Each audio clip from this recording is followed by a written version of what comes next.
ماہ رمضان میں غذا اور فٹنس کا خیال رکھنا۔ ماہ رمضان کی برکات سے مستفید ہونے کے لیے مسلمانوں کو اپنے روزمرہ معمولات میں چند تبدیلیاں لانی پڑتی ہیں۔ اس مہینے کے دوران مسلمان صبح صادق سے لے کر غروب آفتاب تک کھانے پینے سے پرہیز کرتے ہوئے نہ صرف اپنے جسم کو فالتو مادوں اور کثافتوں وغیرہ سے پاک کرتے ہیں، بلکہ زیادہ تر وقت عبادت میں صرف کر کے اپنی روح کی غذا کا بندوبست بھی کرتے ہیں۔ ایسے میں روزہ داروں کو ورزش کے لیے وقت نکالنا یقیناً مشکل لگتا ہے، جبکہ کئی افراد اپنے اندر اتنی توانائی محسوس نہیں کرتے کہ وہ اس مہینے کے دوران ورزش کا سوچ بھی سکیں۔ ماہ رمضان کے دوران اپنے ڈائٹ اور فٹنس پلان کو آپ کس طرح قابل عمل بنا سکتے ہیں، آئیے جانتے ہیں۔ نظر ثانی۔ ماہ رمضان کے دوران جس طرح مسلمان اپنے کھانے پینے اور دیگر سرگرمیوں میں تبدیلی لاتے ہیں، اسی طرح انہیں اپنے ورک آؤٹ اور فٹنس پلان پر بھی نظر ثانی کی ضرورت ہوتی ہے۔ آپ چاہے وزن کم کرنے کے ڈائٹ پلان پر عمل پیرا ہیں، پٹھے بنانے پر توجہ مرکوز کیے ہوئے ہیں، یا پھر اپنی مجموعی فٹنس میں بہتری کے لیے کوشاں ہیں، رمضان المبارک میں آپ کو ان اہداف کے حصول کے بجائے ایسا پلان ترتیب دینا چاہیے جس سے آپ اپنی موجودہ صحت کو برقرار رکھ پائیں۔ رمضان میں ورزش کے اہداف۔ کرس بیورز دبئی میں پروفیشنل پرسنل ٹرینر ہیں۔ وہ کہتے ہیں کہ رمضان میں آپ جو کوئی بھی ورزش کا منصوبہ بنائیں، اس کے 3 اہداف ہونے چاہیے۔ نمبر 1، ذہنی اور جسمانی دباؤ کو قابو میں رکھنا۔ نمبر 2، جسمانی طاقت کو کم نہ ہونے دینا۔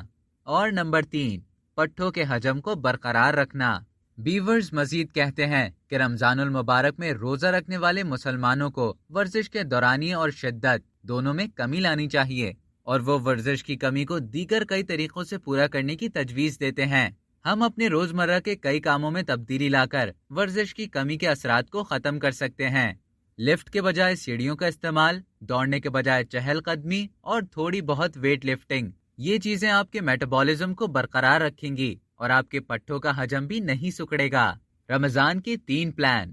رمضان المبارک کے دوران ورزش کرنے والے افراد کو بیک وقت 3 چیزوں پر کام کرنا چاہیے۔ آپ کو ایک پلان اپنی غذا کا بنانا ہوگا، ایک پلان ٹریننگ اور ایک پلان ریکوری کا۔ رمضان میں سحر سے افطار تک کچھ نہ کھانے پینے سے روزے دار دباؤ محسوس کرتے ہیں۔ ایسے میں روزانہ کی ورزش دباؤ کی سطح کو مزید بڑھا سکتی ہے۔ اس لیے رمضان میں آپ کیا کرتے ہیں اور کیا نہیں کرتے، اس کا انتخاب آپ کو دیکھ بھال کے کرنا ہوگا۔ بیورز کہتے ہیں کہ رمضان میں ہر روزہ دار مختلف عوامل سے مختلف انداز میں متاثر ہوتا ہے۔ ان عوامل میں ورزش کی تاریخ، غذائیت، نیند، کام اور روزمرہ کی دیگر مصروفیات شامل ہیں۔ تاہم ورزش کے بعد توانائی بحال کرنے کے لیے درست قسم کی غذا لینا انتہائی ضروری ہے۔ ورزش کے ہر سیشن کے بعد پٹھوں کو اپنی عمومی حالت میں واپس آنے کے لیے کچھ عوامل درکار ہوتے ہیں۔ درست غذا کے علاوہ دن کے اوقات میں قیلولہ کرنے سے بھی بحالی کے اس عمل میں مدد مل سکتی ہے۔ غذاؤں کا انتخاب۔ سحر اور افطار میں فائبر اور پروٹین سے بھرپور غذائیں لینا سب سے بہترین عمل ہو سکتا ہے۔ آپ رمضان میں کیا کھاتے ہیں کیا نہیں، اسمارٹ پلاننگ آپ کو ورزش کے نتائج کے حصول میں مددگار ثابت ہوگی۔ اب جانتے ہیں کہ پرہیز کرنے والی غذائیں کون سی ہیں۔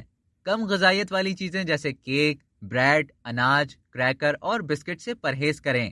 اسی طرح پروسیس شدہ فوڈ، ڈیری اور فاسٹ فوڈ سے بھی دور رہیں۔ ان تمام کھانوں میں کیلوریز زیادہ اور غذائیت کم پائی جاتی ہے، کیونکہ ان میں پریزرویٹیوز، ایڈیٹیوز اور غیر معیاری تیل بہت زیادہ ہوتا ہے، جس میں بری چربی پائی جاتی ہے۔ چونکہ رمضان میں کھانے پینے کے اوقات محدود ہوتے ہیں، اس لیے اس بات کا خیال رکھنا ہوگا کہ آپ اپنے معدے کو زیادہ کیلوریز اور نقصان دہ مادوں والی غذاؤں سے نہ بھر دیں۔ چلیے اب جانتے ہیں کہ رمضان میں بہتر غذائیں کون سی ہیں۔ متوازن غذا سے افطار کر کے اپنے جسم کو 2 سے 3 گھنٹے بعد ورزش کے لیے بہتر طور پر تیار کر سکتے ہیں۔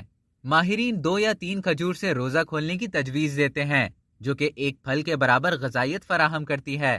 کھجور پوٹیشیم، کاپر، میگنیشیم اور فائبر کا بہترین ذریعہ ہے، جس سے جسم کو بہترین توانائی حاصل ہوتی ہے۔ اس کے علاوہ افطار میں نشاستے، پروٹین اور سبزیوں کو شامل کرنا چاہیے۔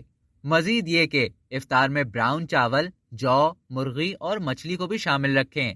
تازہ گوشت، ڈیری مصنوعات، مچھلی اور انڈوں کے ذریعے افطار اور سحر کے درمیان اپنے جسم کے فی کلو وزن کے حساب سے 1.6 سے 2.2 گرام پروٹین حاصل کرنے کی کوشش کریں۔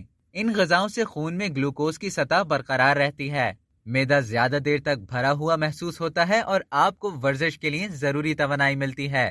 چلیے اب جانتے ہیں کہ رمضان میں ورزش کے لیے بہترین وقت کون سا ہے۔ ماہرین تجویز کرتے ہیں کہ رمضان المبارک کے روزے رکھنے والے افراد کو افطار کے 2 سے 3 گھنٹے بعد یا سحری سے پہلے ورزش کرنی چاہیے۔ روزے کے دوران ڈی ہائیڈریشن کے خطرات بڑھ جاتے ہیں، اس لیے دوران روزہ ورزش کی تجویز خطرناک ہو سکتی ہے اور جسم کے تھکاوٹ کا شکار ہونے سے روزے دار بے ہوش بھی ہو سکتے ہیں۔ جو لوگ جسمانی طور پر مضبوط ہیں اور ورزش کا دباؤ برداشت کر سکتے ہیں، وہ افطار سے قبل 30 منٹ سے لے کر 1 گھنٹے تک ورزش کر سکتے ہیں، تاکہ ورزش کے اختتام پر جب افطار کا وقت ہو تو وہ جسم میں پانی کی کمی کو پورا کر سکیں۔ تو یہ تھے وہ تمام مشورے جن پر عمل کر کے آپ اپنے رمضان کو صحت مند گزار سکتے ہیں۔